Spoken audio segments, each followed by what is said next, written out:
सुस्वागतम दोस्तों, फिर एक बार आप सभी का स्वागत है मेरे हिंदी पाठशाला इस यूट्यूब चैनल में। आज हम कक्षा 10वीं की लोकवाणी हिंदी इस पाठ्यपुस्तक से पाठ छठा जो है ऐसा भी होता है, जो कि पठनार्थ है, वो हम देखने वाले हैं। और वो एक अलग सा काव्य प्रकार है। उसकी विधा जो है वो हाइकू है और उसके रचयिता जो है वो अभिषेक जी जैन हैं। तो इस पाठ की हम शुरुआत करेंगे, इस रचना की हम काव्य रचना की हम शुरुआत करेंगे। इससे पहले थोड़ी सी जानकारी मैं आपको दे दूं कि हाइकू जो है वो जापानी काव्य प्रकार है। जापान में जो काव्य रचना की जाती है, कम से कम शब्दों में अधिक से अधिक जानकारी या विचारों को प्रकट करना, उसको काव्य कहते हैं। तो उसमें से एक प्रकार है हाइकू, कम से कम शब्दों में। और यहाँ पर क्या है कि कवि ने गरीबी, थकान, वृक्षों को काटने के दुष्परिणाम, अनावश्यक अहंकार, वृद्धाश्रम का जो दर्द है, संस्कारों का जो अभाव है, ऐसे विषयों पर यहाँ पर प्रकाश डाला हुआ है। तो हम इस काव्य रचना की शुरुआत करते हैं। उससे पहले मैं आप सभी से एक रिक्वेस्ट करता हूँ कि अभी तक अगर आपने मेरी हिंदी पाठशाला इस यूट्यूब चैनल को सब्सक्राइब नहीं किया है तो सब्सक्राइब ज़रूर कीजिए। अगर वीडियो अच्छी लगती है तो लाइक ज़रूर कीजिए और शेयर भी कीजिए। तो हम देखते हैं पाठ छठा, ऐसा भी होता है, जो कि पठनार्थ है। तो ये हाइकू प्रकार है। पहले हाइकू है, गरजे मेघ सहम कर कापी कच्ची दीवार। जब आसमान में बादल घिरे होते हैं और बादल गरजने लगते हैं, तो बादलों की जो गड़गड़ाहट होती है, उस गड़गड़ाहट के कारण जो मिट्टी से बनी कच्ची दीवार होती है, वो दीवारें हिलने लगती है।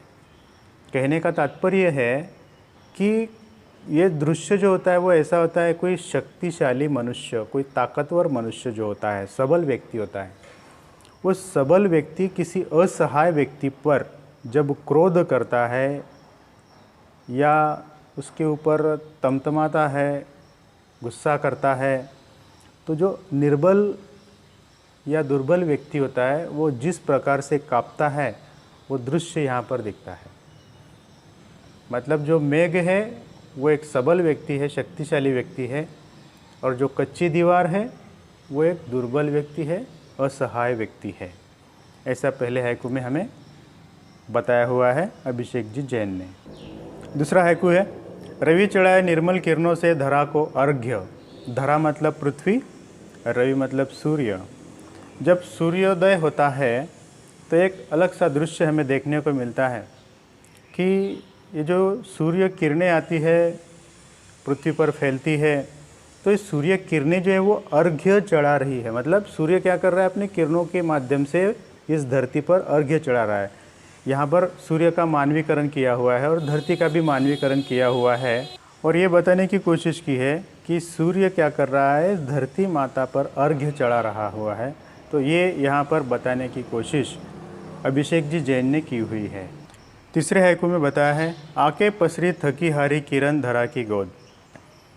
आपको पता है सूर्योदय के बाद में किरणें आती है, धरती पर फैलती है, दिन भर धरती को प्रकाशित करती है, और शाम होते होते वो थक जाती है।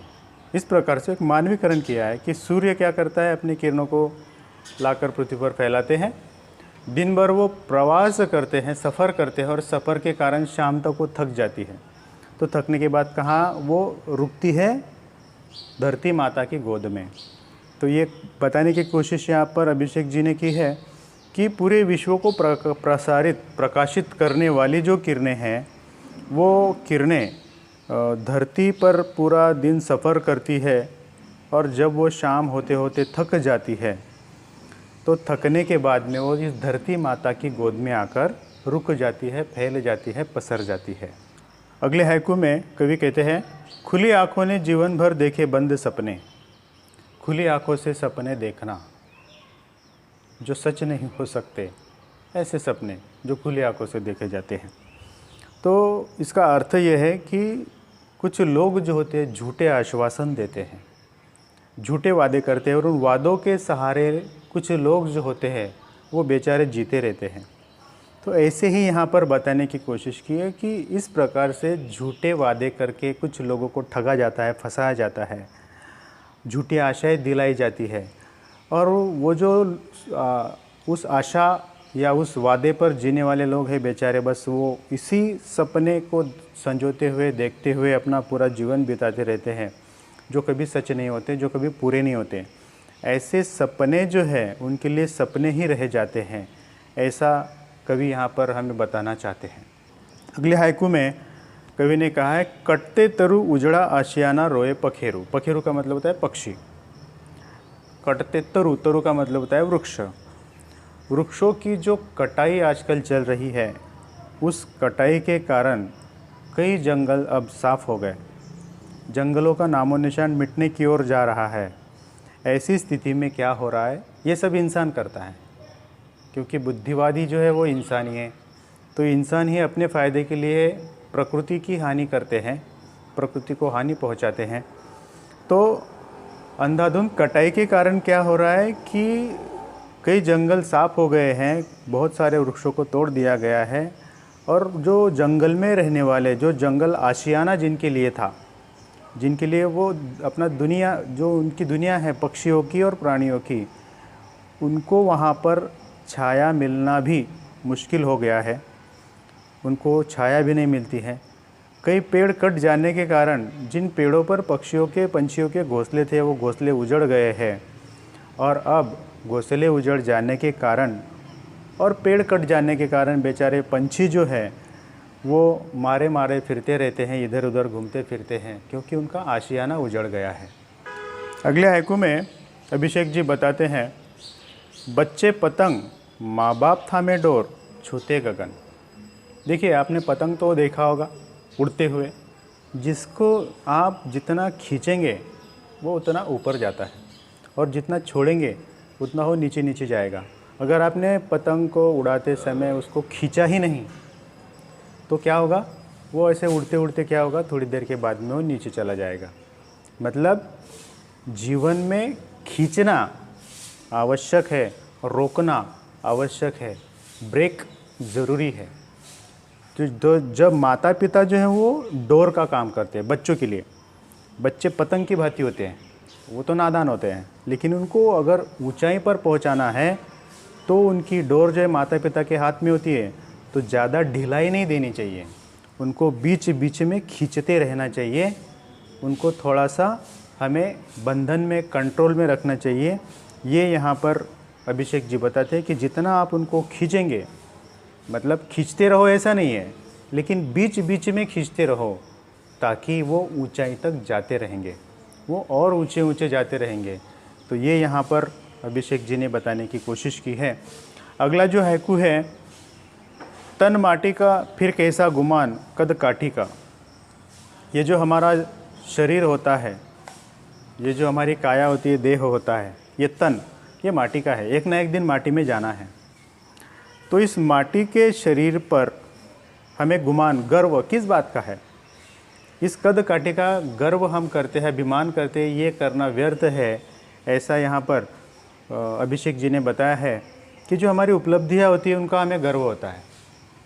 मतलब कद काठी के बारे में यहाँ पर, कद मतलब ऊंचाई, शरीर यष्टि जो हमारी होती है, देह काया होती है, तो इसका हमें गर्व होता है।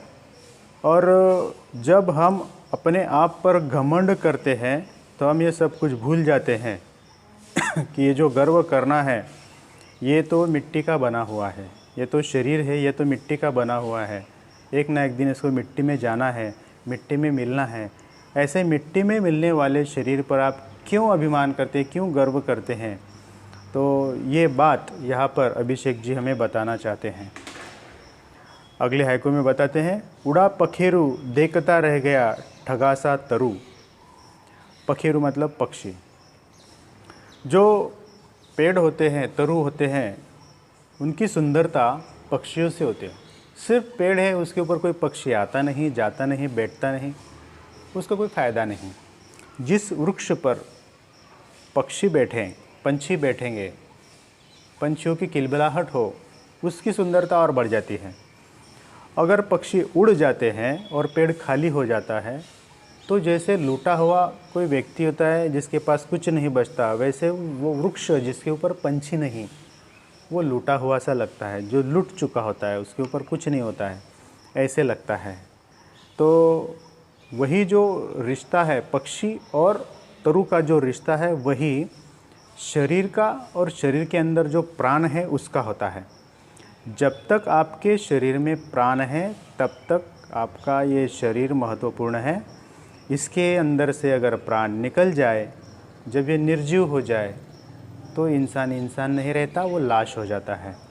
ये यहाँ पर कभी हमें बताना चाहते हैं कि जब तक आप जीवित हैं तब तक आपको महत्व है, आपके इस तन को महत्व है, आपके व्यक्तित्व को महत्व है। इसके अंदर से अगर प्राण निकल जाए तो आप व्यक्ति नहीं रहते, आप इंसान नहीं रहते, आप क्या होते हैं, मुर्दा बन जाते हैं, लाश बन जाते हैं। तो जब तक है तब तक अच्छा करते रहिए। आगे जो है कुछ इसमें कभी कहते हैं, डाकिया चला बांटने सुख दुख भर के झोला। डाकिया, आपको पता है आजकल डाकिया जो पहले की तरह तो आते नहीं है। पहले तो डाकिया ही था माध्यम, दो लोगों को जोड़ने वाला। डाकिया घर घर आकर पत्र बांटते रहते थे। आजकल ऐसा होता नहीं है। आजकल तो ईमेल्स हैं, एसएमएस है और कई ऐसे साधन हो चुके हैं जिनके माध्यम से आप एक दूसरे से बातचीत कर सकते। पहले ऐसा नहीं था। तो डाकिया ही एकमात्र माध्यम था जो लोगों में जोड़ने का काम करता था। और वो तरह तरह के पत्र अपने थैली में लेकर आता था और उन पत्रों में कई खुशी के समाचार होते थे, किसी के दुख के समाचार होते थे, दर्द के बातें होती थी, दर्द भरे पत्र होते थे, सुख भरे पत्र होते थे, खुशी वाले पत्र होते थे। ऐसे तरह तरह की खुशियाँ और दुख बांटने का वो थैला होता था। तो ये जो सब कुछ था वो खुशियाँ बांटने वाला, सुख दुख बांटने वाला वो डाकिया होता था। मतलब सुख दुख बांटता था, मतलब क्या, वो पत्र बांटता था। कुछ पत्रों में सुख भरी बातें होती थी, कुछ पत्रों में दुख भरी बातें होती थी। ऐसा काम डाकिया करता था जब पत्र आते जाते रहते थे। आजकल तो पत्र आते जाते नहीं हैं। तो इसका अर्थ क्या है कि सुख और दुख जो है वो आते जाते रहेंगे। और जो प्रकृति है, ये प्रकृति डाकिए की तरह है, कभी हमें सुख देती है, कभी हमें दुख देती है। तो इस प्रकृति के झोले में सुख भी है, दुख भी है। वो कभी आपको दुख देगी, इसका मतलब ये नहीं कि हमेशा दुख देगी, वो आपको सुख भी देगी। मतलब आपको सुख भी मिलेगा, दुख के बाद सुख तो लगा रहता है। अब ये जो अगला हैकू है वो बड़ा ही भावन है। मैया की आए वृद्धाश्रम से चिट्ठी, कैसे हो बेटा। माँ कहीं भी रहे वो अपने बच्चों से सदा वैसा ही प्यार करती रहती है जैसे वो जन्मतः उससे करती है। तो अगर बेटे ने किसी माँ को वृद्धाश्रम में भी भेज दिया हो तो वहाँ पर भी मतलब वो आजकल क्या हो गया है, थोड़ी सी आधुनिकता आ गई है।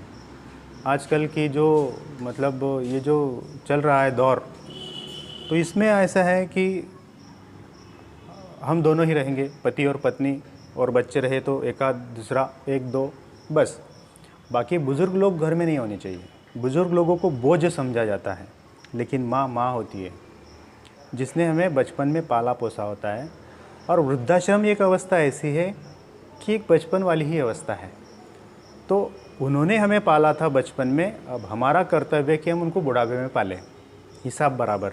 लेकिन ऐसा होते हुए नहीं दिखता है। लोग क्या करते हैं, बुज़ुर्ग माता पिता से छुटकारा पाने के लिए उनको वृद्धाश्रम में भेज देते हैं, लेकिन वो माँ होती है, उसका मन तो हमेशा माँ की भांति होता है। और वो माँ जो होती है वो अपने ऐसे बेटे को जिसने उसको वृद्धाश्रम में भेज दिया, ऐसे बेटे को अगर कभी समय मिले, अगर कभी कुछ बात करने का मौका मिले, तो वो वृद्धाश्रम से अपने बेटे से पूछती है चिट्ठी भेजकर उसका कुशल क्षेम, कि वो कैसा है, क्या कर रहा है, ठीक है या नहीं है। तो हालचाल पूछने के लिए माँ वृद्धाश्रम से भी चिट्ठी भेजती रहती।